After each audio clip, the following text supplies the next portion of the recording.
Magsitayo po tayo ng lahat sa pagbibigay gala sa pagbasa natin.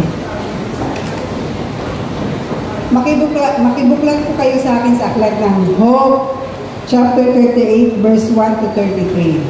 Inuulit ko po, aklat ng Hope, chapter 38, verse 1 to 33. Ito po ang sinasabi. Sa gitna ng nag-aanon po yung bagyo, ganito ang sinabi ng Diyos kay Hope. Sino kang mag-aalinlangan sa aking kaalaman? Lalo lang lumilitaw ang iyong kamangmangan. Tumindig ka riyan at magpakalalaki. Tanong ko'y sagutin, ikaw ay magsabi. Ikaw ba ay tao na nang gawin ko ang mundo? Kung may nalalaman ka, lahat ay sabihin mo. Sino ang nagpasya tungkol sa lawak nito? Sino ang sumukat, iya'y di kaila sa iyo? Sino ang may hawak ng pundasyon ng mundo? Sino ang naglagay ng mga panlupang bato? Noon ay umawit ang mga tala sa umaga, at ang mga anghel ay nagdiwang at nagsaya. Sino ang humarang sa agos ng dagat? Nang mula sa kalaliman, ito'y sumambulat. Ang dagat ay tinakpan ko ng makapal na ulap, kaya ang karimlan dooy lumaganap. Ang tubig ay aking nilagyan ng hangganan, upang ito'y manatili sa likod ng mga harang. Sinabi kong sila'y hanggang doon na lang, huwag nang lalampasan ang along naglalakihan. Hope, nakalikha ka ba kahit isang bukang liwayway? Ang daigdig ba ay iyong naigawa ng tanglaw, upang ang masasamay mabulabog sa taguan? Dahil sa sikat ng araw ay nagliwanag ang lahat, parang damit na inayos, ngayon ay nakahayag.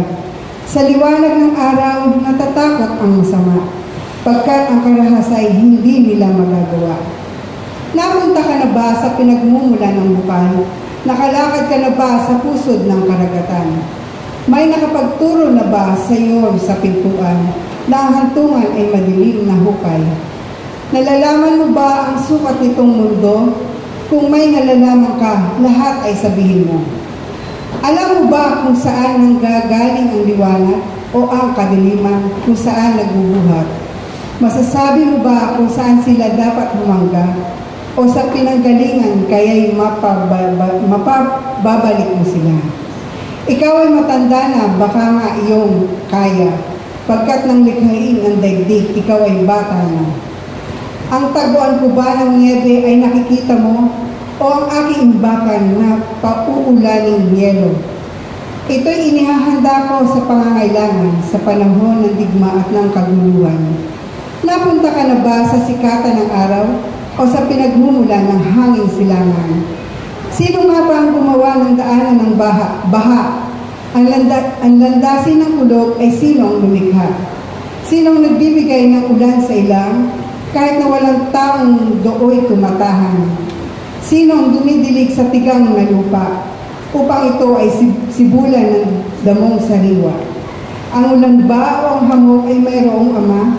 Ang yenong malamig meron bang ina? Sa labis na lamig, tubig ay tumitigas, nagiging parang bato ang ibabaw ng dagat.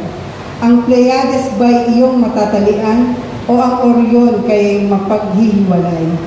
Mapapatnubayan mo ba ang mga bituin o may tuturo ang daan ng malaki at maliit na dipper? Alam mo ba ang tuntunin ng sangkalangitan? Ito ba'y maiaangkok mo sa sangkalupaan? Purihin ang salita ng Diyos at i-welcome po natin ang kanyang likod, si Pastor Eric Centeno.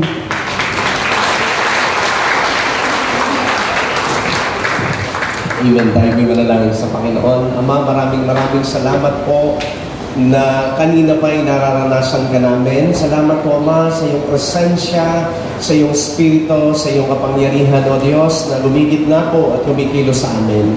Kaya dalangin po namin sa umaga pong ito, minsan pa maliwanagan kami ng iyong mga salita. Salamat, Panginoon, sa gabay at patnubay ng banal na Espiritu sa umaga ito. Ito po aming samad dalangin sa pangalan ng Ama, ng Anak at ng Espiritu Santo. Lahat may magsabi ng Amen. Palakpakan po natin si Lord. Amen. Paupo na po tayong lahat. Wala ho akong galit kay Sister Josephine. At kung bakit ganun kahaba ho ang Bible reading. Kasi mas maganda po na naiintindihan natin. Sabi nga ni Pastor Ed, hindi pwedeng dampot ka lang ng dampot. At okay naman lahat ng salita ng Diyos. Kaya ako po ito pinabasa ay para makita po natin sa tatawanan na pwede na tayo mag-closing prayer. Kasi kung talagang pinakinggan ho natin at inintindi natin yung binasa ng Panginoon, may message na ho si Lord. No, na ang Diyos ay talagang napakamakapangyarihan po sa ating mga buhay. So, muli, magandang umaga po sa ating lahat. Sabihin mo sa katabi mo, ang blooming mo ngayon. Ayan. Ayan, ano? Totoo, pag nasa Panginoon daw ay laging blooming. Pag wala, looming. Ano? So, sino po nandito nung last Sunday? Taas po yung kamay. Oh, wow, ano? Yung iba absent. Napakaganda po ng salita ng Panginoon na tinuro po ng ating Pastor Ed last Sunday po. At kung natatandaan po natin, ang pamagat po nito ay sa kanlungan ng kataas-taasan. Po, sa kanlungan ng kataas-taasan. Pinakita po sa atin doon ng Panginoon sa pamamagitan po ng lingkod na ito na ang atin pong sinasamba at kinikilalang Diyos ay pinakamakapangyarihang Diyos. Siya yung mataas, siya po yung walang tatalo sa kanyang kapangyarihan. At ipinakita rin doon po na ang ating Diyos ay makapangyarihan at kaya niyang ipagkaloob ang lahat ng ating pangangailangan. Kaya napakaganda po nung Psalms 91. Sabi nga ni Sister Tess kanina, binasa, totoo naman, ang sino mang nagnanais na kumanlong sa kanlungan ng kataas-taasan, hindi mo talaga dapat mangamba at walang dapat ipangamba. Amen po ba? Amen. So napakahalaga po na makilala natin ang Diyos sa ating buhay. Ano po? Kasi pag hindi po natin nakilala ang Panginoon sa buhay po natin, maaaring isang araw po mag-alinlangan tayo sa Diyos eh. Kaya napakaganda po na maintindihan natin sino ba ang Diyos, gaano ba siya kabakapangyarihan, at paano siya gumagawa sa ating buhay. Kaya this morning po, ang pag-aaralan po natin ay pinamagatan ko pong ang nawawalang pamagate. The sovereignty of God. Ano po? Yung pong soberenya ng Panginoon. Ano ba itong the sovereignty or sovereignty ng Panginoon? Ano po ba ito? Ano ang ibig sabihin po niyan? Ang ibig sabihin po niyan, mga kapatid, ito po'y tumutukoy hindi lang sa kapangyarihan ng Diyos, kundi ito po'y tumutukoy maging sa pamamahala ng Diyos sa lahat ng lilikha. Okay?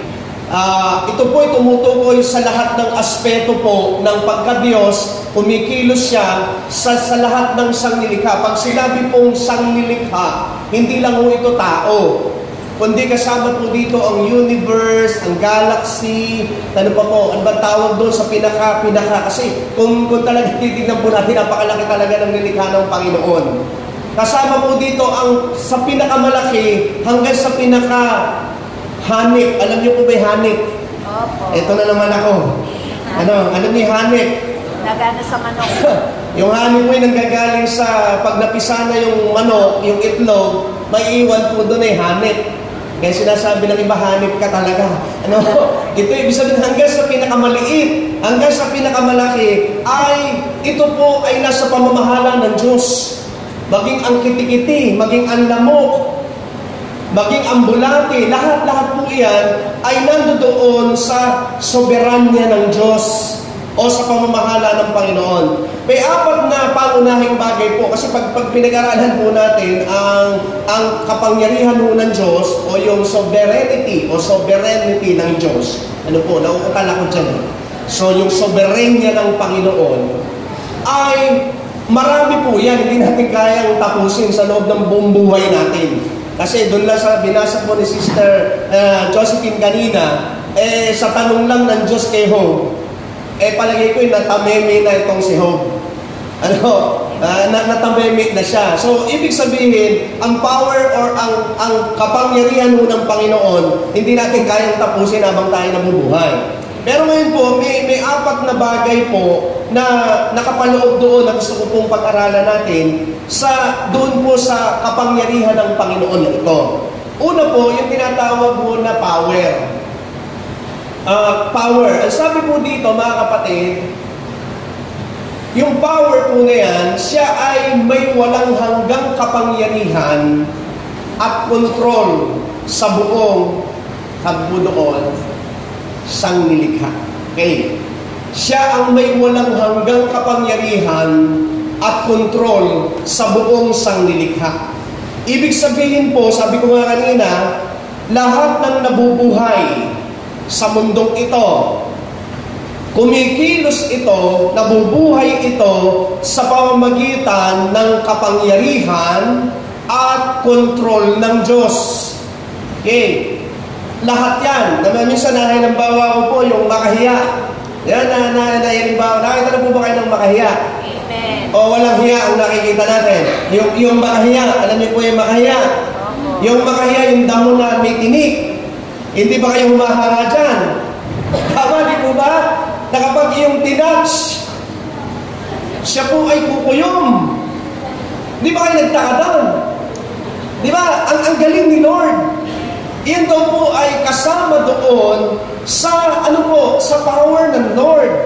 At sabi po ng Jeremiah 32:17, ako ang lumikha ng langit at ng lupa, sa pamamagitan ng aking kapangyarihan, ako ang nagpapatakbo sa lahat ng mga bagay. Okay? Si Lord ang nagpapatakbo. Sabi nga, maging ang planeta, ano daw po, sabi sa pag-aaral, ma-advance lang o ma-late ng konti ang move nito, patay na tayo. Ang araw ay ma-late lang ng dating ng ilang segundo or ilang saglit sa mundo, magyayelo na tayo. At ito daw po ay ma-advance lang ng konting-konti, tupok na tayo. Isipin niyo na meron lang isang planeta na tamarin muna, banggaan na, tapos tayo. Pero yan ay pinagagalaw daw po at pinatatakbo ng kamay ng Diyos. Amen? So, maging ang buhay natin. Nasabi ko nga po na hindi alarm clock mo ang gumigising sa'yo. Ang gumigising sa'yo at sa akin ay ang Diyos. Sapagkat kahit mag-alarm clock ka ng 1,000 alarm clock, pag hindi na gusto ng Diyos na mabuhay ka at ako, hindi ka na magigising. Yan ang kapangyarihan ng Diyos. So, doon po sa bagay na iyon, kasama ito doon po sa soberanya ng Diyos. Number 2, yung kanya pong authority. Ano po? Yung authority ng Diyos. Ano ba ang authority ng Panginoon? Siya ay may otoridad o kapahintulutan na maglagay ng mga alituntunin at batas sa langit at sa lupa. So yung pong authority ng Diyos, bagamat ang gobyerno po ay nagtatatag ng batas, pero sabi po ng Romans chapter 13, basahin niyo po yun, na walang pamahalaan, na hindi umiiral, na ito po ay hindi galing sa Diyos. Pagka po yung batas na ito ay niloob ng Diyos, pinayagan ng Diyos, kasama po yun doon sa authority niya. Kaya sabi po sa Romans chapter 13, binigyan ng kapangyarihan ng gobyerno ang batas na tayo po'y supilin. At ang lumalaban sa batas ay lumalaban sa Diyos. So, iyan po yung authority ng Panginoon. Siya po yung may kapahintulutan na maglagay daw po ng mga alituntunin. Batas sa langit at sa lupa. So, siya ho ang may control. Walang pwedeng makialam. Ibig sabihin, lahat ng nilikha po, mga kapatid, ay susunod. Walang sino man ang maaaring bumago o pumigil doon po sa batas ng Panginoon. Nakuha natin. Yan. Hindi batas ng Diyos na hindi kayo mag-amen. Ano? At malaya tayo. Amen!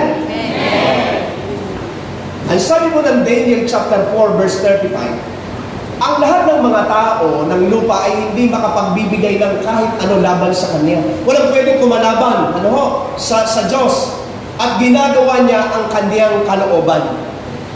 So, kung meron man ang Diyos, sabi ko nga na pinapayagan na batas ng tao, galing sa Kanya yun. At walang pwede raw na makapagbigay ng laban sa Kanya. Ibig sabihin yung iharap sa Diyos, Lord, hindi tama yun. Lord, bakit gano'n? Hindi pwede, hindi pwedeng, wala tayong karapatan. No, yan po ang ibig sabihin nun. And the letter C, yun po kanyang tinatawag na wisdom. Ano po yung wisdom na nakasama po doon sa soberanya ng Panginoon? Ang sabi po dito, siya ay may walang hanggang kaalaman at karunungan sa lahat ng kanyang nilikha. Siya daw po yung may walang hanggang karunungan. Ay sabihin po ng walang hanggang karunungan, walang pwedeng tumapos. Walang hindi alam ang Diyos. Yan po ibig sabihin niyan. Kung meron man sa tao na nabuhay, sino po alam natin? Bukod kay Solomon. Sino po ang taong nabuhay na matatalino? Madami ho. Ano po? Pero ano sabi po ng aklat ng Korinto? Pagsama-samahin mo man daw ang lahat ng karunungan ng taong pinakamatalino sa mundo, kamangmangan pa lang yan sa Diyos. Pagsama-samahin na natin si Albert Einstein, sino pa po? Si Elon Musk, ang dami na ko ngayong matatalinong tao. Ikaw, matalino ka. Alam mo ba yan? Oo, matalino ka. Hindi ka naniniwala. Matalino ka, hindi ka pa nga inananay mo, sumasagot ka na eh. Magaling ka nga mga tuwiran eh, di ba? So, sabi diyan, siya ay may walang hanggang kaalaman at karunungan sa lahat ng nilikha. In short, wala akong nagkataon sa Diyos. Yan ang karunungan ng Diyos. Walang nagkataon sa Diyos. Lahat ay nangyayari ayon sa karunungan ng Diyos. Walang pagkakamali ang Diyos. Na sinasabi ng isang mangangaral na ewan ko kung patay na talaga, na sinasabi niya na merong hindi alam ang Diyos at nagsisi ang Diyos.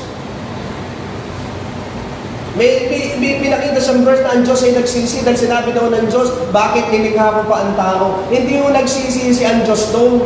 Kasi ang laki ng expectation sa atin ng Diyos. Kaya na-disappoint si Lord. Na tayong nilikha ng Diyos na napaka-perfect na magbibigay ng luwalhati, susuway sa Diyos, iyon na-disappoint si Lord sa atin doon.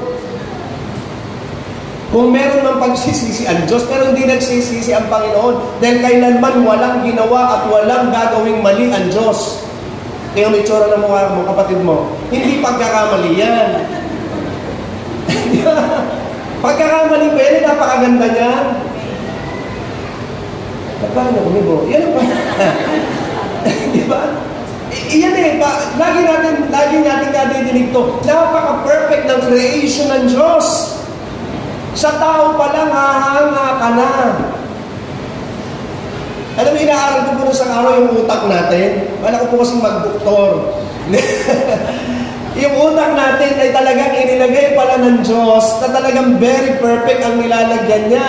Merong inilagay siya sa bandang unahan, sa likuran, sa tagiliran. Hindi nagkataon na nandoon yung parte ng utak. Sapagat sa parte ng utak natin, meron doon na konektado sa pagsasalita. Kaya pag meron nung nai-stroke, apektado ang salita. Meron namang nai-stroke, diretso ang lakad. Diretso ang salita. Yung kamay naman ang apektado. Kasi bakit? Iba-iba ho ang function ng utak. Nainiwala ba kayo may utak kayo? Sabi ko nga nakaraan, huwag lang ilalagay sa siko. So, ganyan daw po ang kapangyarihan ng Diyos. Wala siya kailanman pagkakamali, wala siya kailanman na pinagsisihan, at wala kailanman na nagkataon sa Diyos. Lahat ay dumaan sa masusing pag-iisip at karunungan ng Diyos. Amen. Kaya huwag mo sisihin kung bakit ang magulang mo ay magulang mo ngayon. Dahil ang una na nagsisi ay ang magulang mo sa iyo at sa akin. Nung ipanganak ka pa lang, sabi ng magulang mo, 9 months, ito lang. Di ba sabi nga sa joke? Pero walang pagsisisi. Sabi ko nga madalas, ang magulang mo ay magulang mo talaga. Iyan talaga yan. Kung ikaw ay napunta sa isang mahirap na pamilya, alam ng Diyos yan. Dumaan yan sa karunungan ng Diyos. Kung apelido mo ay ganito, huwag kang magreklamo. Kung taga-tuktukan ka, huwag kang magreklamo. Ba't ba hindi pa tayo naging taga-BGC? Wow! Sana isa ka sa na-vlog nung Russia na yan. Oh, dapat nasa Corinthian Garden, Valle Verde. Pero bakit nasa isang lugar tayo na puro verde? Alam ng Diyos yan, kapatid. Alam ng Panginoon yan. So, yan daw po'y nakapaloob sa soberanya ng Panginoon. Eh sabi dito, letter B ay yung will ng Lord, yung kalooban ng Diyos. Ano po ang sabi dyan? Siya ang may kalooban na hindi maaaring labagin o hadlangan ng sino mang nilikha. Okay? Yung will daw po ng Panginoon, yung kalooban daw po ng Diyos, walang pwedeng maaaring lumabag, walang maaaring humadlang. Pag ginusto ng Diyos, pag kalooban ng Diyos, hindi natin ito pwedeng saklawan. Sabi mo ng Bible, sa Isaiah 46:10, ako ang nagsasabi ng huli. Ano ibig sabihin yan? The final. Pag sinabi ng Diyos, yun na. Okay?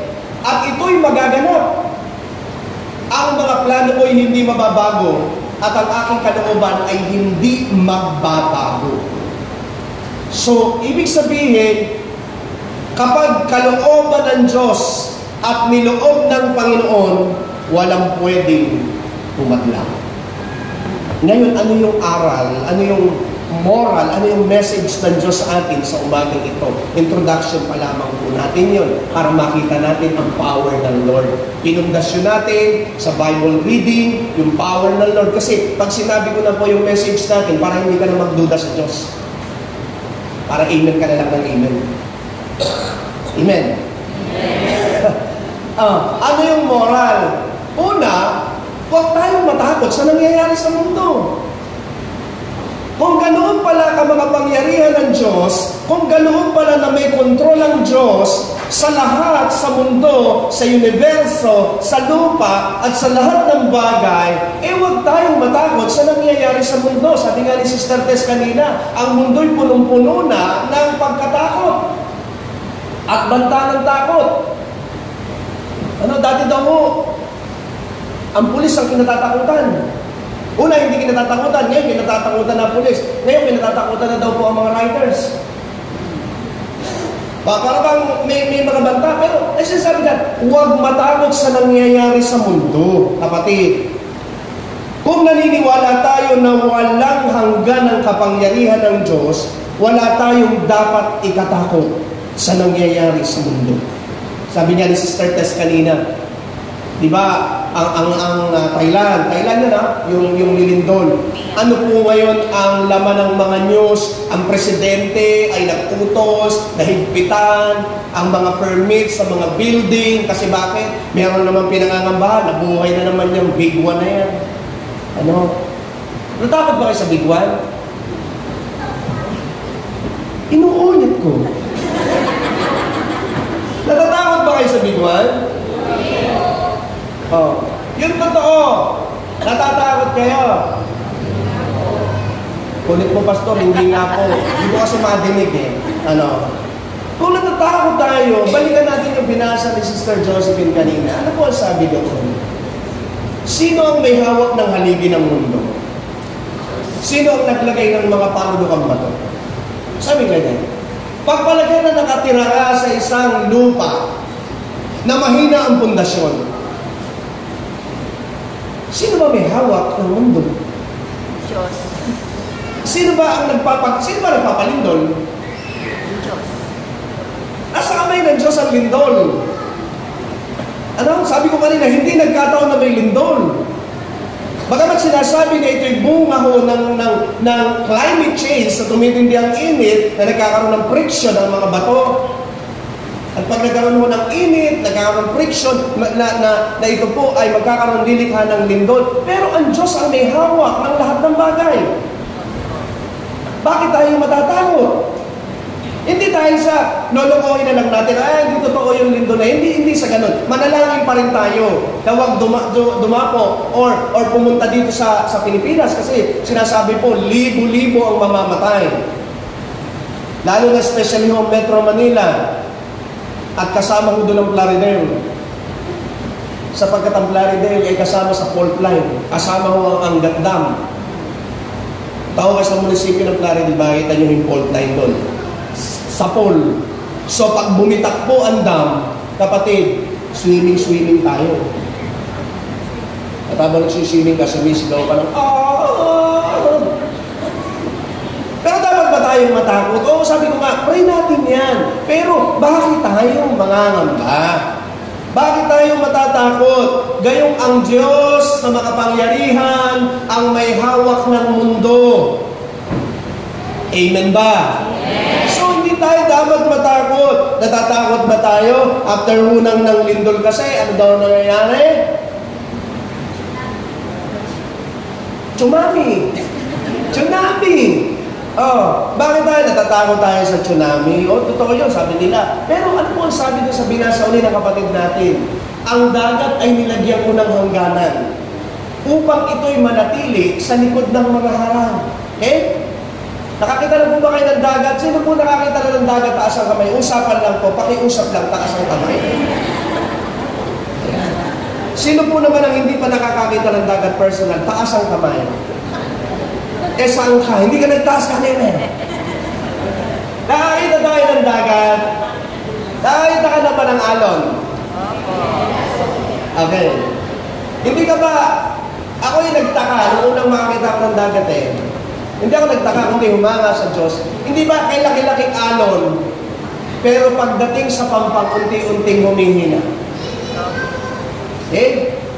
Unti-unting humihina. Bakit? Sapagkat sinabi sa utos ng Diyos, ayon sa authority ng Diyos, sabi niya sa alon hanggang dyan ka lang. Okay? Nilagyan ng Diyos. Ano sabi dito? Sinabi kong sila'y hanggang doon na lang at huwag lalampas ang alon na naglalakihan. Okay? Kahit sinabi pa na ang alon, ang kumbaga kung ano-anong malaki na yan ay napakalaki. Pag sinabi ng Diyos, alon, maging patakalan ng ulan, kaya ng Diyos yun. Naniniwala ka ba? Kung hindi ka naniniwala, bahala ka. Mamatay ka sa takot. Ito yung sinasabi na, iyan ang kapangyarihan ng Diyos. Na kung minsan masyado tayong natatakot, masyado tayong nag-aalala sa isang bagay na hindi naman dapat ipag-alala. Amen mo ba? So, minsan po kasi, alam nyo, yung bagay na kinatatakot natin, yung bagay na kinababalisa natin, hindi naman mangyayari talaga. Okay? At minsan, lumalaki lang yan sa pagkakapicture mo. Ganoon ang nangyayari. So sabi doon, ano po ang unang sinabi doon? Huwag matahawag sa nangyayari sa mundo. Although, uulitin ko, hindi sinabi dito, nganga na lang, hindi na magpe-pray, at hindi yun. Ang sinasabi lang dito, yung pagtitiwala natin sa makapangyarihang Diyos. Sabi dito, sino ang dumidilig sa tigang na lupa upang dito'y tumubo ang damong sariwa? Bakit yan? Mga kapatid, sabi nila, ito na naman ang tag-init. Ano daw po, pag nagtag-init, ano ang nangyayari? El Niño. Kapatid ni El Niño. Kasi, pagkatapos ng El Niño, may El Niño. Or La Niña. Tinatawag natin yan.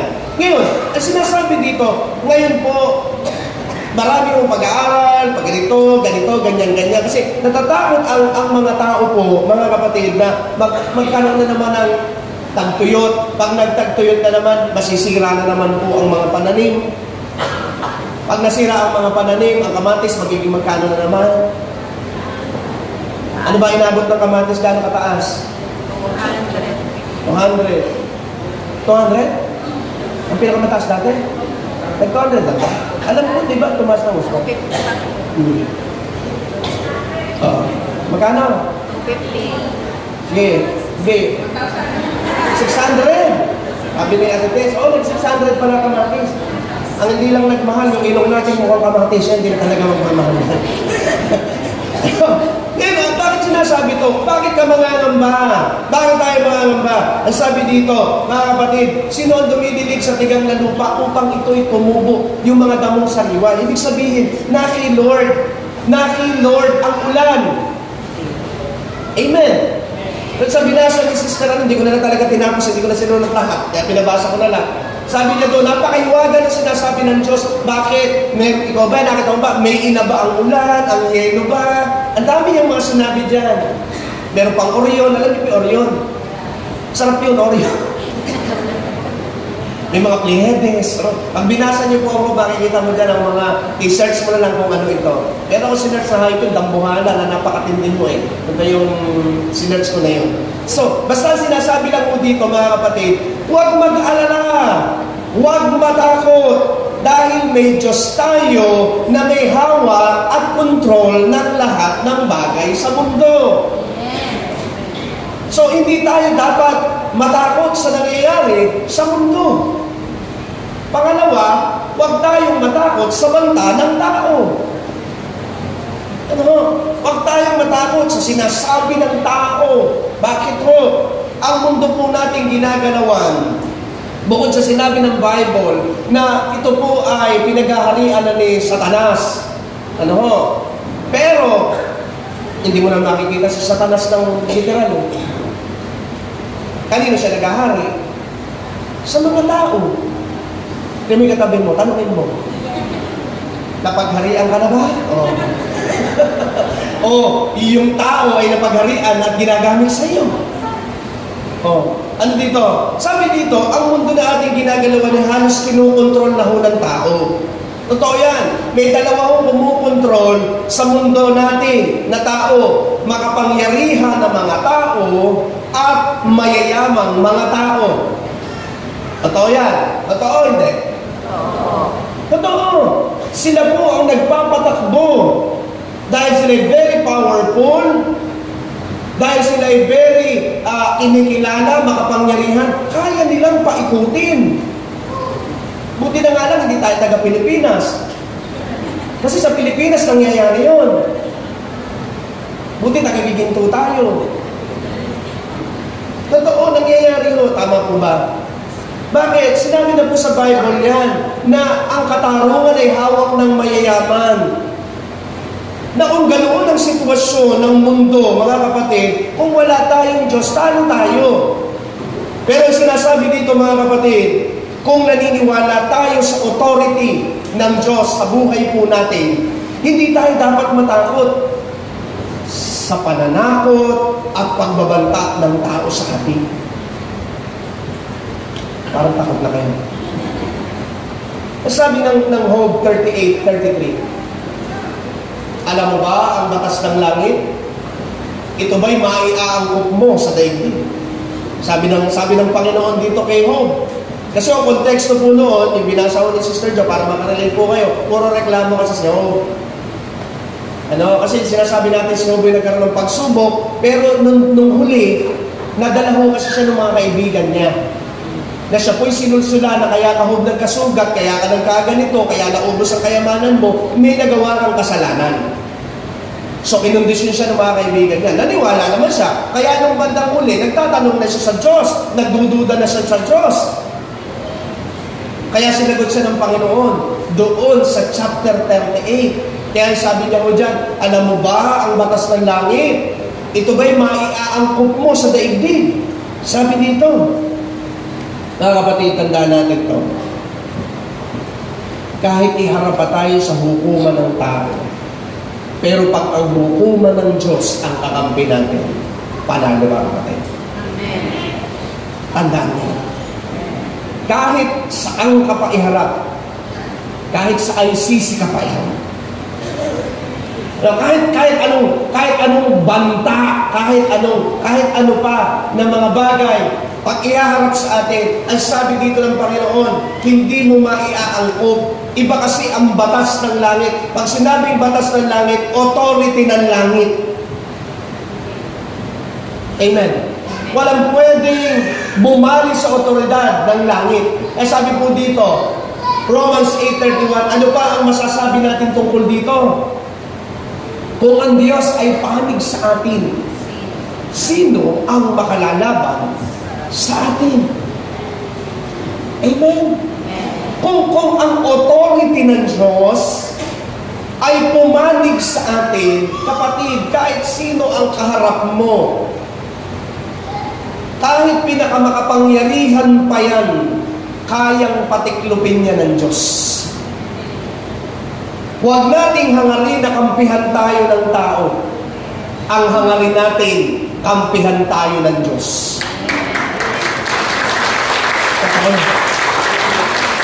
Kasi kahit kampihan ka ng tao, mamamatay ang tao.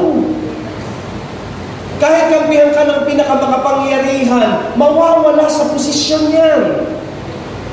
Buhay na buhay sa bansang Pilipinas na naghahari minsan pero nawawala. Bakit? Tao yan eh. Amen ba? Tayo kahit magkampihan tayo, wala tayong iwanan. Diba? Nagkasundo po tayo. Mga kapatid, wala na tayong iwanan ha. Okay, bago tayo umuwi, magpuputol na tayo ng hiniliit natin. Dalawa kasi ang Yakuza, isa lang. Tayo, dalawa. Dalawa, walang iwanan ha. Blood compact tayo. Nagkasundo tayo. Kapatid, kahit hindi tayo sumira sa ating pangako, isang araw, mamamatay ka. Pastor, bakit ikaw mauna? Mamamatay tayo. At yung kampi-kampihan natin ito, mawawala din. Pero ang Diyos, kapatid, ang Diyos, kailanman ay hindi mawawala. Sapagkat siya noon, ngayon, at bukas. Amen. Sige, panapahan natin ang panapahan. Kaya ito ang sinasabi ko, na kung makikita lang natin talaga, yung gawa ng Diyos, yung kapangyarihan ng Panginoon, matutulog ka ng mahimbing eh. Nasabi nga na tulugan mo na lang ang iyong problema, natawanan mo na lang ang iyong problema, tawanan mo na lang ang iyong kaaway. Bakit? Sapagkat isang araw, bukas, luluhod ang mga tala. Oo, tala man, nawawala rin pagsikat ng araw. Amen ba? O, pag sumikat ang katarungan, pag sumikat ang kilos ng Diyos, kapatid, magpapasalamat ka na lang sa Diyos. Lord, thank you, thank you, thank you. Mahirap na lang ikwento yung mga pinagdadaanan namin ngayon, pinagdaanan namin nakaraan. Kami ho, may mga naharap din ho kami sa mga sa mga issue na mga barangay na yan. Pinatawag po ako kasi may nagbibintang na may mas magandang lalaki daw sa akin. Hindi ako pumayag. Oo, maharap din. Ako pa naman hindi sanay ng baranggayan. Kahit ako, alam niyo, matapang akong ganito. Pag ako nasa barangay, ewan ko ba pag nasa barangay ako nauutan. Meron po kasi kaming inayos sapagkat si inay may iniwang lupa na malabo. Yung mga kasulatan kasi bentang verbal. Huwag ingat po kayo yung sa mga rights, no? Hindi lahat ng rights ay tama. Minsan ang rights nasa left. Sa matatalino yun. Okay. Hindi mag-loading, okay lang yun. Naintindihan ka pa. Sino may nabili ng mga lupa? Ito syempre, ngayon ay aming may binili na hindi ko kilala kung sino yun. Mga ganyan-ganyan. Kailangan na namin iayos. Sapagkat 100 hectares, napakarami. May iniwan ng maliit na lupa, yung pinagkukuhanan mo ng mangga, yung inuwi ko dito, yung pinamimigay ko po sa inyo. So, sa madalit sabi ko, natatakot ako mumarap sa barangay. Barangay pa lang yun. Pero, nagbibigay lakas sa akin, no? Ikaw na bahala. Kasi yung nakalisang kausap namin, parang ibang klaseng kausap dyan. Hindi ko nagkikwento lahat-lahat. Basta sinabi ko lang, pinangawa ko lang, Lord, bahala ka na po. Pagkarap namin sa barangay, alam niyo, yung taray ng asawa, parang isiniper na tinapan, na winelding, na hindi. Nung kausap niya si Sir Ami sa video ko, ang taray mo talaga ng asawa. Ganito, saan tayo makarating, ganyan. O di sige, saan tayo makarating? Baka hingaling kayo. Pero alam niyo, pag ang Diyos ay kakampi mo, ano mo, pagdating mo ng barangay, bumaba eh. O natapos ang problema, bakit? Sapagkat ang Diyos, siya ho ang may control. Kakampi natin ng Diyos. Sabi mo, ulitin ko lang, pilitin mong maging kakampi mo si Lord. Yan ang goal natin. Sa bawat araw, pilitin mong kampihan ka ng Diyos. At paano tayo kakampihan ng Diyos? Mabuhay ka sa katarungan. Mabuhay ka sa katapatan. Mabuhay ka ng may pagmamahal sa Diyos. Pag yung tatlo na to nagawa mo, kapatid, kapanig mo ang Diyos. Kapanig mo si Lord. So, kaya sinasabi mga kapatid, so, huwag tayong matatakot. Marami kasi tayong pinatatakutan eh. Sa buhay natin eh, mga kapatid.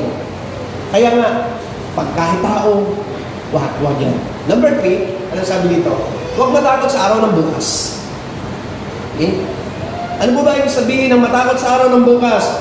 Marami po tayong pinatatakutan na darating sa buhay po natin. Marami tayong takot, natatakot tayong tumanda.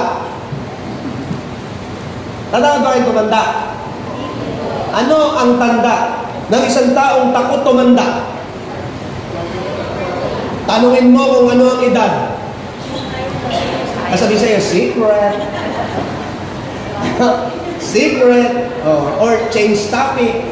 Bakit ayaw natin? Kasi ayaw natin harapin yung edad natin. Kasi pag nalaman mo, kinalala mo ang edad mo, mag-disappoint ka na. Ano ang tanda na matanda ka na? Hindi ka na makapatay daw ng lamok.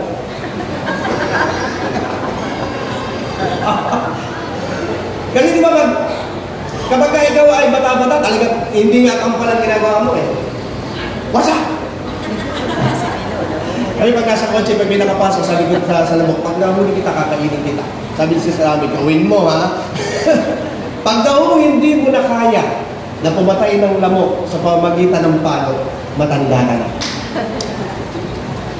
At matanda ka na kapag sinabi mo sa apo mo, paluin mo nga yung lamok. Ano? Matanda ka na nun.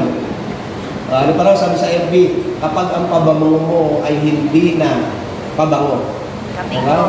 Pag ang pabango raw ay kating ko na. Diba? So, totoo yun. Takot tayong tumanda. Takot tayong magkasakit.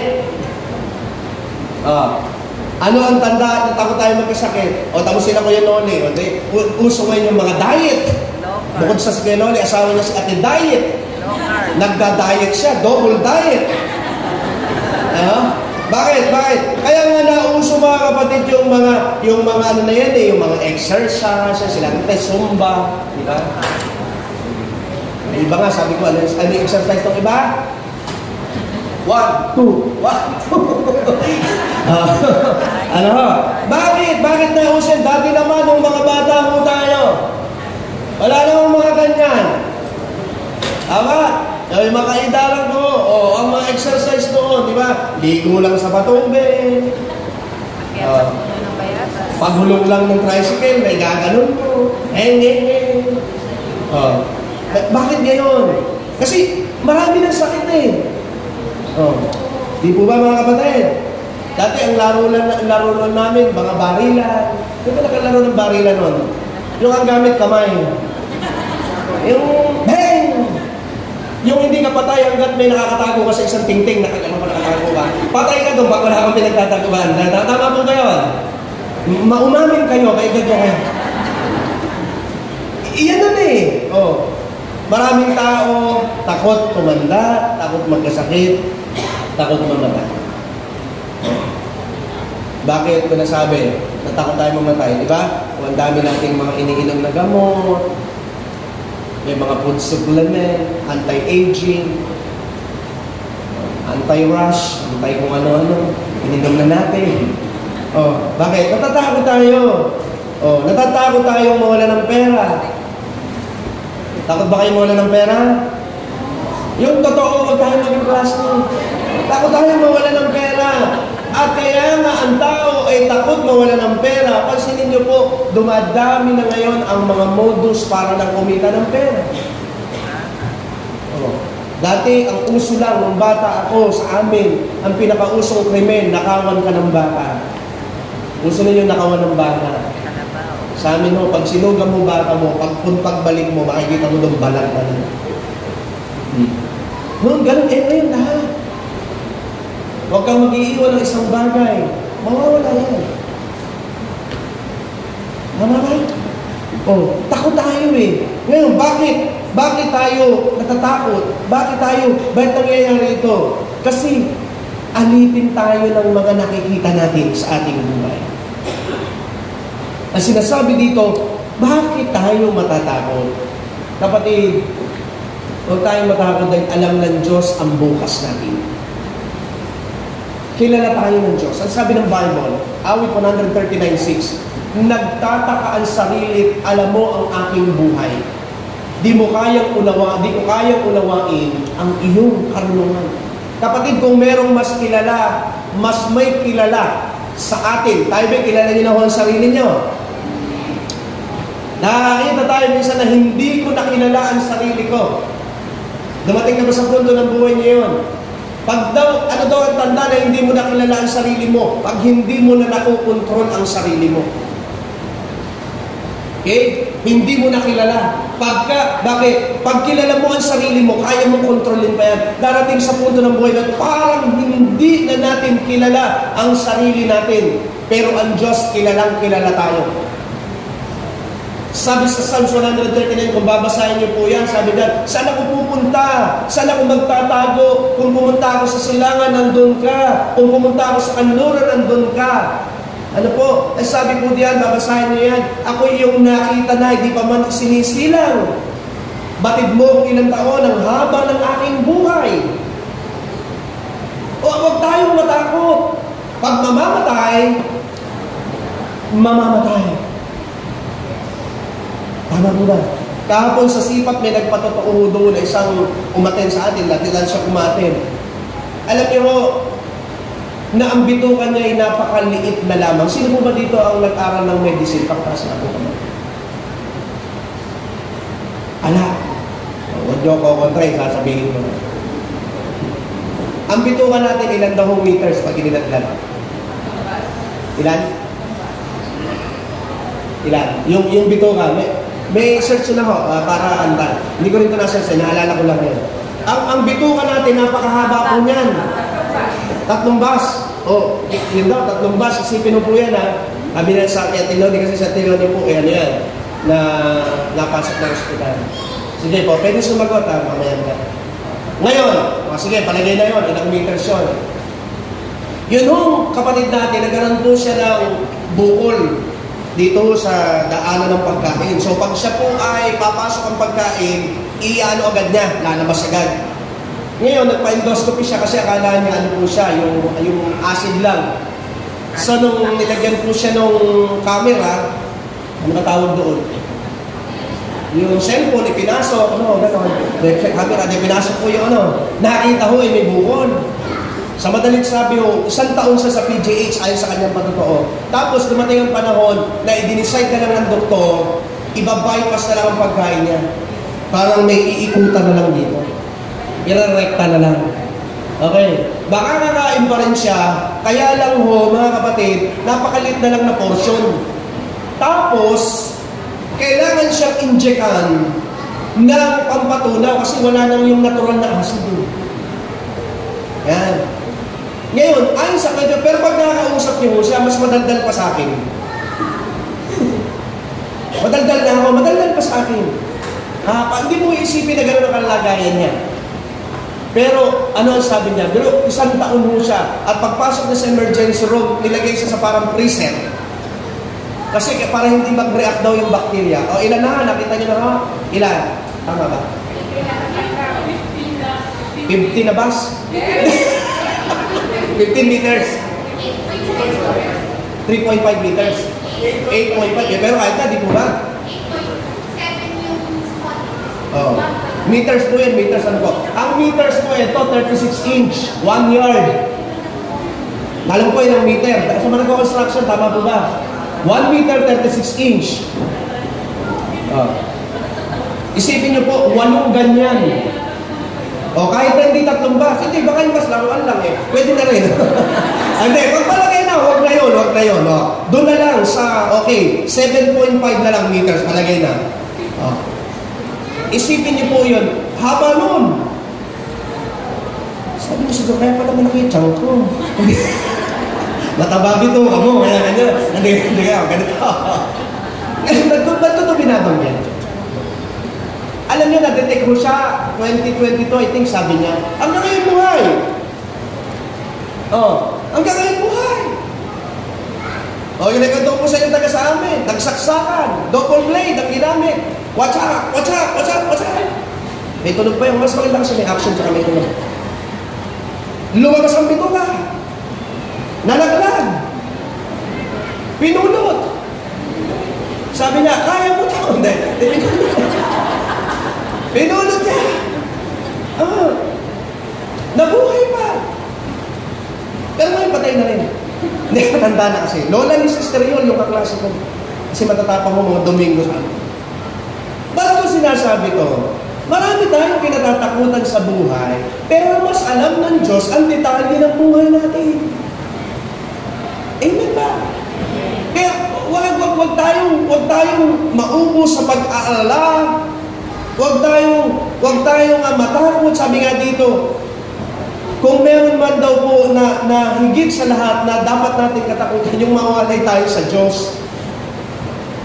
Wag tayong matakot, sapagkat ang Diyos ay higit ang kaalaman sa lahat ng kaalaman.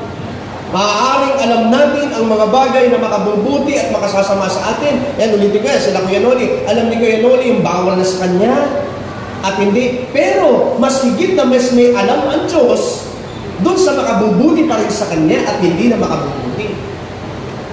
Amen ba? Alam mo, papatay mo sa atin yung ating mong pag-aalala. Yung ating mong kabalisahan. Sabi ng Bible, wala ko dito yun, Matthew 6:34, kaya nga huwag ninyong ikabalisa ang para sa araw ng bukas. Ay sabi niya, dahil ang bukas ang bahala sa sarili niya. Galing ng Bible. Parang ang taray, Huwag mo raw intindihin ang araw ng bukas, bahala ang bukas na mag-intindi sa kanya. Bakit mo iintindihin ang pagkain mo bukas? Bahala ang bukas. Niloob ng bukas na magising ka bukas, di yung bukas ang mag-intindi ng pagkain mo bukas. Amen? Kung minsan kasi inintindihin natin, kakainin ba ako bukas? Ang pinihira kapatid, almusal pa lang. Huwag mo munang intindihin yung bukas. Minsan kasi, ang dami. Alam niyo po ba na ang kabalisahan ay nakakababaw mo yan ng common sense? Di wala kayo? Meron sa amin, batang mabalisahin. Nanunood ng TV, may sunog sa Manila. Alam nyo, balisang-balisa. Nanay, lola, may sunog sa Manila, Sabi ng lola niya, pinatukan nyo, totoo to, si Emerina, minsan sasako ko, dadalhin ko dito. Pagkikita ko sa inyo, totoo to sinasabi ko. Na napakamabalisahin itong bata niya. Anak, apo, nasa Manila, sunog. Sabi ng bata, paano kung sumakay sa bus yung sunog?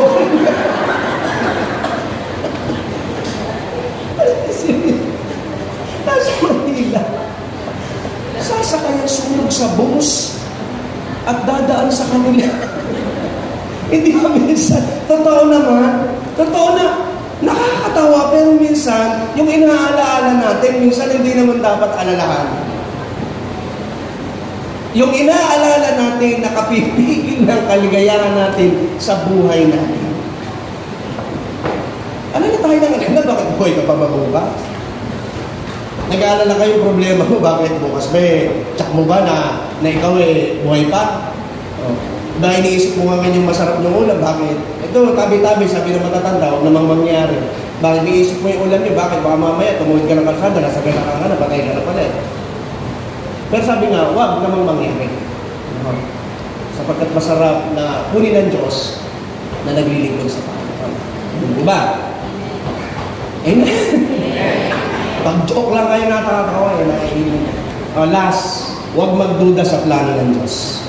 Huwag magduda sa plano ng Panginoon.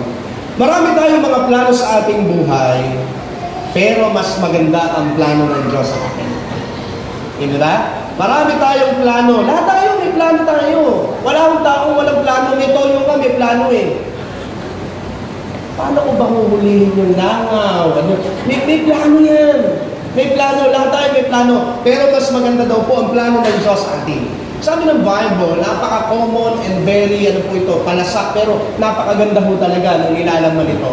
Sapagkat batid kong lubos, sapagkat alam ng Diyos, ang mga plano ko para sa inyo, mga plano hindi nyo ikasasama, kundi para sa inyo ikabubuti. Ito'y mga planong magdudulot sa inyo ng kinabukasang punong-puno ng pag-asa.